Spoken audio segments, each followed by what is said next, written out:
Illustration 5। ये आसान है, ज़्यादा कुछ है नहीं। यहाँ पे थ्रूपुट अकाउंटिंग का क्वेश्चन है। कह रहा है कि एच लिमिटेड मैन्युफैक्चर करता है 3 प्रोडक्ट और material cost, selling price, bottleneck का डिटेल्स इन्होंने क्वेश्चन में दे रखा है। 3 प्रोडक्ट है, product X, product Y, product Z.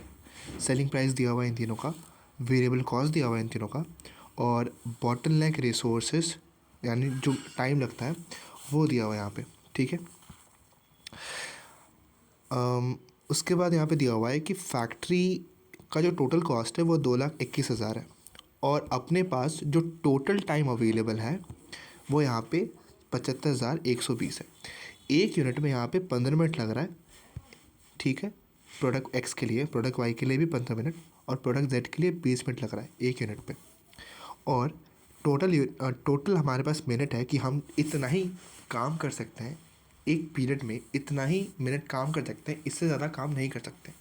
तो हमारे पास 75,120 मिनट है। तो सिंपल, एकदम सिंपल कि हमें इसको डिवाइड करना है 75,120 से। क्यों करेंगे? हमें देखना है कि अगर हमारा टोटल कॉस्ट 2,21,600 है और हमारे पास सिर्फ 75,120 मिनट्स अवेलेबल है, तो यानी एक मिनट पे कितना कॉस्ट पड़ रहा है, एक मिनट पे कितना कॉस्ट हमारे पास है, एक मिनट पे कितना कॉस्ट है। हमारे पास टोटल कॉस्ट हमने ले लिया, डिवाइडेड बाय कर दिया हमने टोटल टाइम अवेलेबल, यानी एक मिनट पे कितना कॉस्ट लग रहा है। तो एक मिनट पे 2.95, एक मिनट पे हमारा इतना कॉस्ट है। तो हम देख लेते हैं कि एक मिनट पे हमारा प्रॉफिट कितना है। ठीक है। उसके लिए हम ये इस्तेमाल करेंगे। तो हमारे पास सेलिंग प्राइस दिया हुआ है और वेरिएबल ओवरहेड दिया हुआ है, वेरिएबल कॉस्ट दिया हुआ है। तो 66 माइनस 24 ये हो गया 42 का कंट्रीब्यूशन। ठीक है। 75 माइनस 30, 75 माइनस 30 ये हो गया 45 का कंट्रीब्यूशन। ठीक है।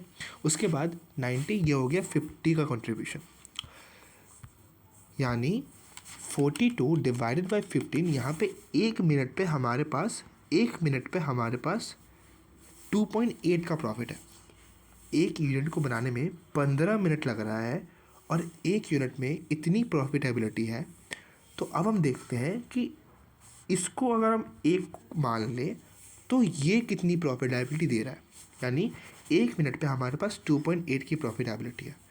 सिमिलरली यहाँ पे 45 डिवाइडेड बाई 15, एक मिनट पे हमारे पास 3 रुपये की प्रॉफिट है और 50 डिवाइडेड बाई 20 हमारे पास एक मिनट पे 2.5 की प्रॉफिटेबिलिटी है।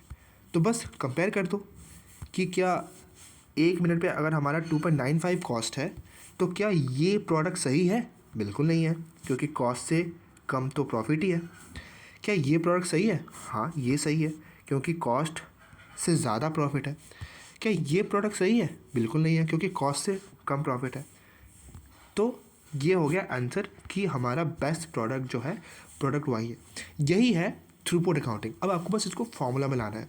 ठीक है। यहाँ पे फॉर्मूला यहाँ पे यहीं पे दिया हुआ है कि थ्रूपुट पर बॉटलनेक मिनट और factory cost per bottleneck minute. मतलब हमें बस इतना करना है कि जो प्रॉफिटेबिलिटी है वो 2.8 ये ऊपर रखना है और 2.95 नीचे रखना है। अगर ये एक से कम है, अगर ये ऑब्वियसली एक से कम आएगा, 2.8 डिवाइडेड बाई 2.95 यानी एक से कम है, 9.4 है, तो इसका मतलब साफ है कि कॉस्ट अपना ज़्यादा है, प्रॉफिट अपना कम है। तो नॉट 9.4, 0.94। ठीक है। इसका मतलब एक से कम है, इसका मतलब कॉस्ट ज़्यादा है, प्रॉफिट कम है। इसको भी सेम तरीके से करोगे, 3 डिवाइडेड बाई 2.95, तो 3 डिवाइडेड बाई 2.95 यहाँ पे एक से ज़्यादा आ रहा है। ठीक है। यानी यहाँ पे प्रॉफिट ज़्यादा है, कॉस्ट कम है। Similarly 2.5 divided by 2.95, 2.5 divided by 2.95 ये हो गया 0.87। तो ये भी एक से कम है, यहाँ पे कॉस्ट ज़्यादा है, प्रॉफिट कम है। तो अपनी ये हो गई थ्रूपुट अकाउंटिंग, इस तरह निकाला जाता है और ये हो गया आंसर। देखो यहाँ पे 2.8 हमने भी वही निकाल रखा था, 2.8, 3 और 2.5। रैंक अपना 1 हमने ये दे दिया क्योंकि इसकी प्रॉफिटेबिलिटी ज़्यादा है। इन्होंने भी यहाँ पे यही कर रखा है, इन्होंने कंट्रीब्यूशन पर मिनट निकाल दिया और कॉस्ट भी पर मिनट निकाल दिया और थ्रूपुट अकाउंटिंग में इन्होंने बस उसको फॉर्मूला में पुट कर दिया। मैंने लॉजिकली बता दिया कि थ्रूपुट अकाउंटिंग का फॉर्मूला का क्या मतलब है कि 1 मिनट पे कितना कॉस्ट है, 1 मिनट पे कितना प्रॉफिट है और क्या प्रॉफिट ज़्यादा है, यही देखना है। तो अगर 1 से ज़्यादा है यानी प्रॉफिट ज़्यादा है, कॉस्ट कम है, तो ये रैंक पे ज़्यादा है। बस हो गया, आंसर यही है।